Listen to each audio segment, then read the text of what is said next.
के गीत गाए गए, फिर हम बुलाए गए।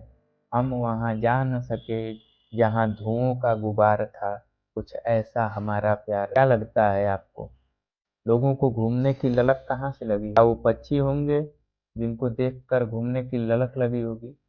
गांव के आंगन में चहकती गौरैया आज भी प्रकृति एक विविधता भरा देश है। हम प्रकृति पूजक रहे हैं। हमारे पूर्वजों ने प्रकृति से उतना ही लिया जितना आवश्यक था। मुझे याद है बचपन में मेरी माँ मुझे पक्षियों को देखकर मौसम के बारे में बताती थी। सुबह के अलार्म से लेकर शाम के सोने तक मुझे पक्षियों की चहचहाहट शामिल थी। चिड़ियों के गाने सुनते थे, उन्हें दाने खिलाते थे, उनके बच्चे देखते थे कि वो कैसे अपनी माँ को याद कर रहे हैं और फिर से छुप जा रहे हैं। सर्दियों के आने से पहले ही एक चिड़िया आती थी, उसको देखकर मेरी माँ रजाई निकाल लेती थी और सर्दी खत्म होने के समय दूसरी चिड़िया के आने के बाद ही रजाई सुखाई जाती थी और फिर रख दी जाती थी। आज हम बात करने जा रहे हैं भारत में घटती पक्षियों की जनसंख्या पे, जिस पे एक रिपोर्ट आई है, एक कड़वी सच्चाई सामने आई है कि भारत अपने पक्षियों को खो रहा है। एक तथ्य यह है कि अगस्त 2023 में जारी state of India birds SYB 2023 report ने इसकी पुष्टि की है। अच्छी खबर नहीं हो सकती। 13 भारतीय वन्य जीवों में से एक wild life trust of India के संस्थापक और ट्रस्टी और कार्यकारी निर्देशक विवेक मेनन कहते हैं, अगर हमने उनकी गिरावट को नहीं रोका तो फ्लोरिकन और बस्टर्ड सहित भारत के कई स्थानीय पक्षी विलुप्त हो सकते हैं।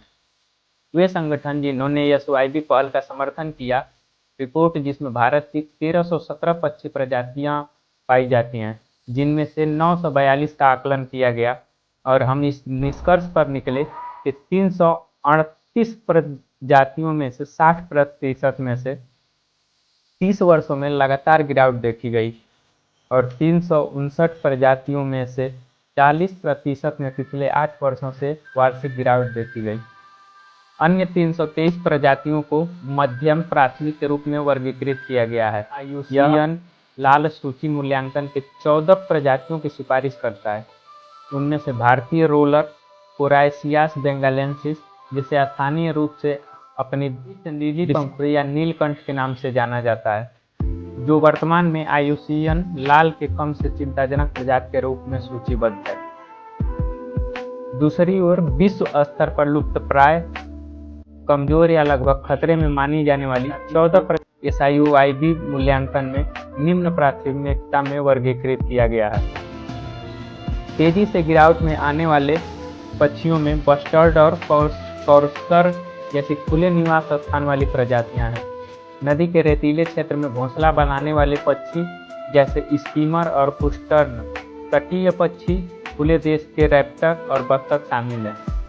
वास्तव में यह खोज है कि बत्तख जैसी सामान्य प्रजातियां भी घट रही हैं। विशेषज्ञों के लिए एक आश्चर्य और एक चेतावनी थी। भारत में जो पक्षियां आती हैं, उनमें 3 रूट पूरे विश्व में उनके लिए निर्धारित किया गया है।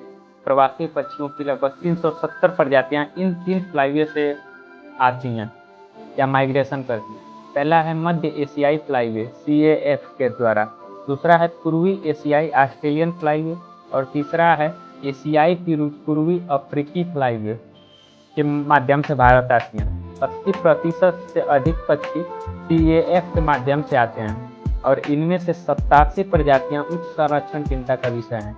उनमें से 2 गंभीर रूप से लुप्तप्राय, 5 लुप्तप्राय और 13 असुरक्षित हैं। भारतीय समुद्र तट के उनके लिए एक महत्वपूर्ण शीतकालीन क्षेत्र है। यदि इन पक्षियों के ईंधन भरने और भोजन करने के स्थानों पर कब्जा कर लिया जाता है तो पक्षियों को पता नहीं चलेगा कि उन्हें भोजन या पानी कहाँ मिलेगा और उनके प्रजनन दर में कमी आएगी, उनके स्वास्थ्य में कमी आएगी और वो आना बंद कर देंगे। लेकिन अगला सवाल ये है कि हमारे पक्षियों को क्या मार रहा है? पहला निष्कर्ष ये है कि जलवायु परिवर्तन। एक के लिए 2022 की गर्मियों में गुजरात ने आकाश से पक्षियों को गिरने का विचित्र दृश्य देखा, क्योंकि अत्यधिक गर्मी ने उन्हें निर्जलित और थका हुआ बना दिया था। उत्तर भारत के अन्य हिस्सों में भी इस तरह के मामले सामने आए।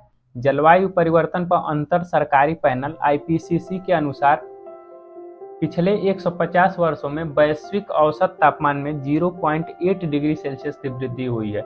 दूसरा है वनों की कटाई। और मोनोकल्चर का उदय पक्षियों के चीजों में प्राकृतिक क्रम को खोने के अन्य प्रमुख कारण हैं।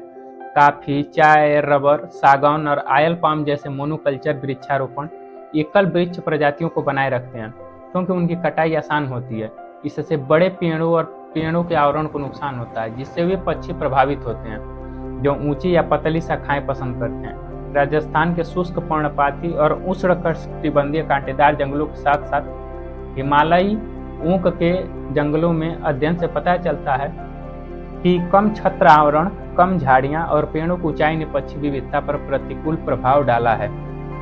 दरअसल हम सारे नियम कानून तोड़ के प्रकृति पे अपनी जरूरतों को थोपते जा रहे हैं, और जिससे यह पता चलता है कि पर्यावरण का प्रदूषण प्लास्टिक और कुछ नहीं है। दरअसल पर्यावरण के प्रदूषण कुछ और नहीं, हम इंसान ही हैं।